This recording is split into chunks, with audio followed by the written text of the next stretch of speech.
going to be working on the engine parts.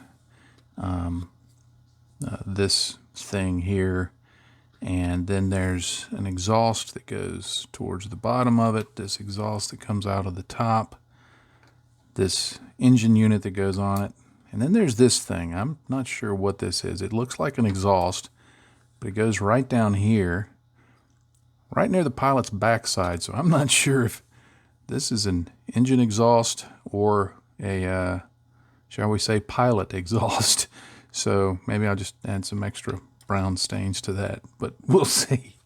I base painted almost everything in a one-to-one mix of lead belcher and deck tan, because I thought it gave it kind of a steely look, a metallic look, but one that had some heat effects, at least as a good base for it.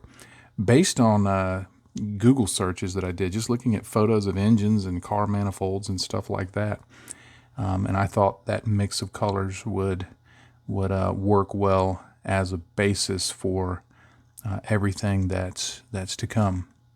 And now I'm going to sponge on some neutral gray to give it just a bit of a distressed look. There's not going to be a lot of tonal variation to it, but it'll do the job to just make it look, I don't know, heat stained. Like I said, trying to make it look like the picture. Right up here against the edges where I can't quite get to it, I'm going to use a brush and just do kind of a chipping method to get right up to the edge. Alright, you can see that effect. When you're up close, you can definitely see it.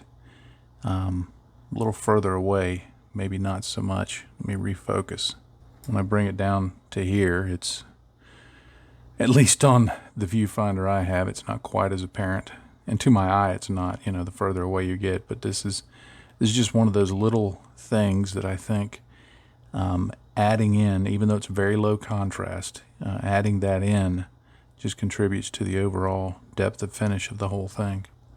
I added a little bit of German gray to that neutral gray. And now what I'm going to do is I'm just going to hit these edges with just a light dry brush to bring them out a little more, just so the shape of the engine area is better defined. And I'll do this on the other parts too. Now I want to suggest just kind of a blued, heat stained look. So what I've got here is some contrast paint, ultramarine blue, and I've thinned it down very heavily with water. Now the reason I thinned it down with water is that will break up the pigments a little bit, which is what I want, because I don't want the whole thing to be this bluish tint. Just around here where these other parts are going to hook on, and I want to just suggest that those areas get really hot. So to show you how thin this stuff is, you can see it there on my thumb. Very thin. Now this allows me to build it up if I want. Put it on just a little bit, let it dry, see how it looks. You know the routine.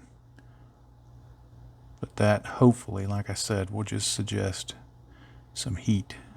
And I got some Rust Light Shadow 1 from Life Color. And I've just heavily thinned it down with water. And I'm just going to apply some of this rust color into some corners and like along these bolt details here. I think they'll look appropriate with some rust around them, just to suggest age. That's what rust generally suggests, is age and exposure to elements. So you can see my hand shake getting the best of me there, trying to do this at a distance. I'll just wash this in around there, and then on this part I'm going to stipple it around a little heavier, and then on these two exhausts I'll basically put a filter of it over it, maybe stipple some on. I haven't started on this one yet. I've left this one in the primer color because this one is going to be full rust. Now for this exhaust here that goes at the top of the engine that I want to be really rusted, it's a small part, so I can't do a whole lot with it, but I'm actually going to try and stuff 3 different colors on it. All of these are life color. The darkest one is rust base color, and then rust light shadow 1, and then rust light shadow 2. And you can see kind of the difference between them. But what I'm going to do is just get this, and I'm going to thin it down just a little bit with water, and I'm going to stipple it on with a brush, let that dry, and then do this, and then do this. So let me get the paints prepared, and I'll show you that in a couple of steps. Now I've thinned the rust base color down with water, and I'm going to use this brush to just stipple it on. And what I do with this process is I let it get the color on there, and then I wipe the brush off. If I don't get it all off, I don't worry too much about it, but I just want to get most of it. I want to unload most of it. And then what I'm doing here is just spreading it around and getting some of the moisture off of it, get that out of it. So there's still a little bit of the base poking through, but not much. But that gives it that first pass of color. Now I'll go to the rust light shadow 1. I just realized I did the totally wrong exhaust. I did this one, not this one. So now this one's going to be rusty too.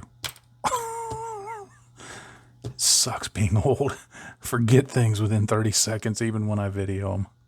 All right, so I'll go back and do this one. Stupid exhausts. Now I already had some of the rust light shadow 1 in my palette, so I'll just stipple that on with the same brush.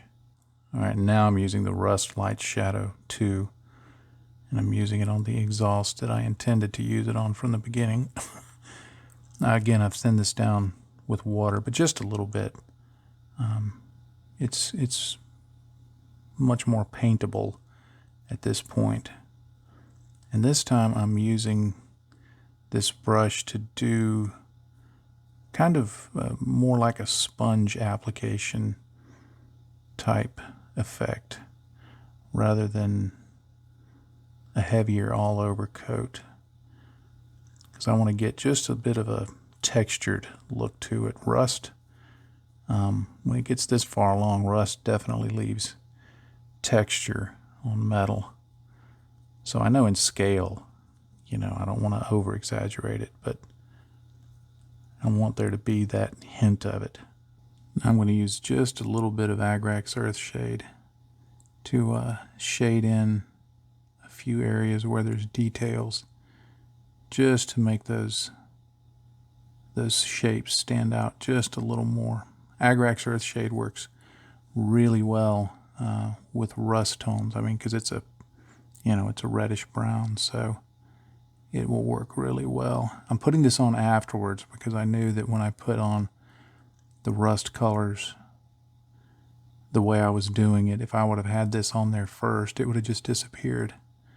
So now brings out that shape just a little bit. And I'll go through and do this on a couple of the other parts too. All right, I've got all the various parts painted like I want up till now. I'm going to do fluid stains and other kinds of stains later on in the process, but let me get it assembled. I'm going to have to do the assembly off camera so I can see what I'm doing. It's just snapping parts on.